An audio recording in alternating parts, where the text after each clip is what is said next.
Assalamu alaikum everyone. Welcome to another informative session. I am Sadia AIWali and today we are going to explore a very meaningful topic, the impact of gratitude on mental health. Gratitude is something we all hear about, but many people don't realize how deeply it can affect our thoughts, emotions, and overall well being. To help us understand this topic better, I am joined by Microsoft Copilot. A welcome, Copilot. To begin with, could you explain what gratitude really means and why it is more than just saying thank you?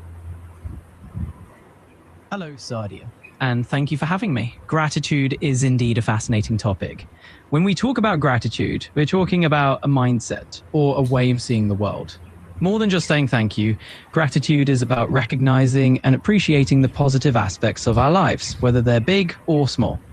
It could be the kindness someone shows us, a beautiful sunset, or even just the fact that we have food on the table.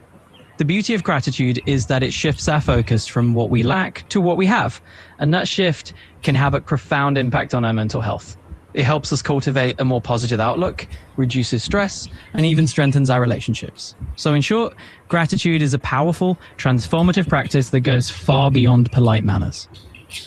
Why do psychologists and mental health experts consider gratitude an important habit? That's a great question. Psychologists and mental health experts often emphasize the importance of gratitude because it has such a positive ripple effect on mental well-being. When we practice gratitude regularly, it can help rewire our brains to focus more on what's going right rather than what's going wrong. This shift in focus can reduce feelings of anxiety and depression. How does practicing gratitude affect our brain and emotions? Absolutely. Let's dive into that. When we practice gratitude, it actually engages certain neural circuits in our brain associated with positive emotions and emotional regulation. Over time, this trains our brain to become more attuned to noticing the good in our lives, which can lead to a more enduring sense of contentment and emotional balance. Can gratitude help people who experience daily stress? If yes, how? Yes, absolutely. Gratitude can indeed be a wonderful tool for managing daily stress. When people regularly practice gratitude, maybe by keeping a gratitude journal or simply taking a few moments each day to reflect on what they're thankful for, they tend to shift their attention away from daily hassles and toward things that bring them joy. Many people struggle with anxiety. Can gratitude help reduce anxiety level? Yes, gratitude can be quite effective in reducing anxiety levels. When people focus on what they're grateful for, it helps them break the cycle of anxious thoughts and reframe their mindset. Is there any connection between gratitude and depression? In fact, research does show a meaningful link between practicing gratitude and reduced symptoms of depression. When individuals regularly engage in gratitude exercises, they often report a more positive outlook on life. This shift in perspective can help alleviate some of the feelings of hopelessness and sadness associated with depression, making gratitude a simple yet powerful tool in mental health care. How does gratitude influence our self confidence and self esteem? That's a fantastic question. Gratitude can actually play a significant role in boosting self-confidence and self-esteem. When we take time to acknowledge the good in our lives and appreciate our own strengths and achievements, we start to view ourselves more positively. Can gratitude improve our relationships with family members, friends, teachers, and colleagues? It certainly can. Gratitude helps nurture stronger relationships because when we express appreciation to those around us, they feel more valued and understood. Okay. How can parents teach gratitude to their children from an early age? That's a wonderful question. Parents can teach gratitude to children by modeling it themselves. When they regularly express their own thankfulness, children naturally pick up on it. What role can school play in developing gratitude among students? Schools can really help foster gratitude by creating an environment where appreciation and thankfulness are part of the culture. For example, Teachers can encourage students to share things they are thankful for, or even incorporate gratitude activities into the classroom. In today's busy digital world, many people focus on what they don't have. How can gratitude help us overcome this mindset? That's your relevant point. In our fast paced digital world, it's really easy to get caught up in comparing ourselves to others or focusing on what we lack. Practicing gratitude helps to shift that focus. What are some simple daily habits people can adopt to become more grateful? Absolutely. Building daily gratitude habits can be really simple yet transformative. One great habit is keeping a gratitude journal where you jot down a few things you're thankful for each day. Does keeping a gratitude journal really make a difference? How should someone start one? It absolutely can make a difference. Keeping a gratitude journal is a simple way to train your brain to notice the positives.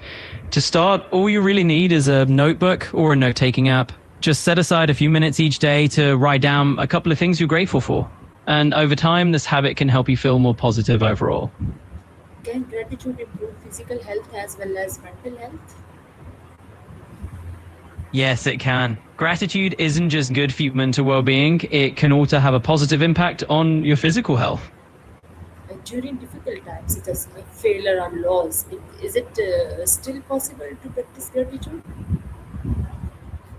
Absolutely, it is. In fact, practicing gratitude during tough times can sometimes be even more powerful.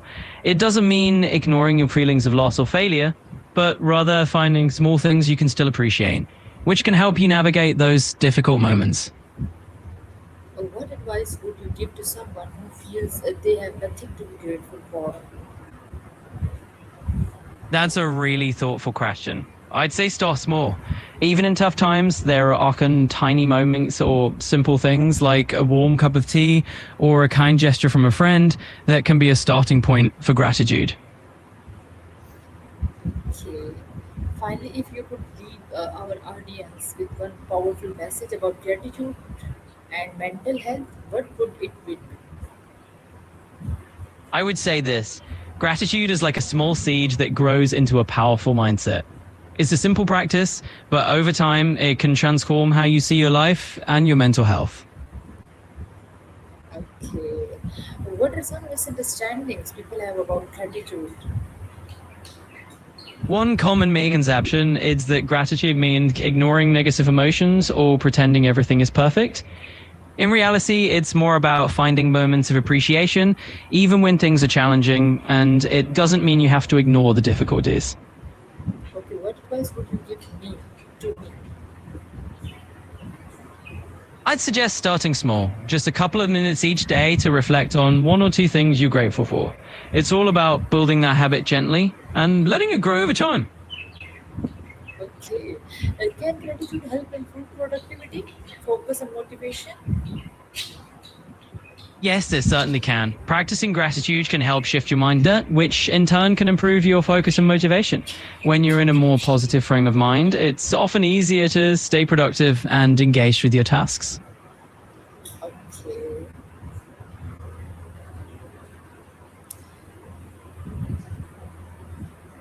Thank you so much, co-pilot, for sharing such thoughtful and valuable insight on this important topic.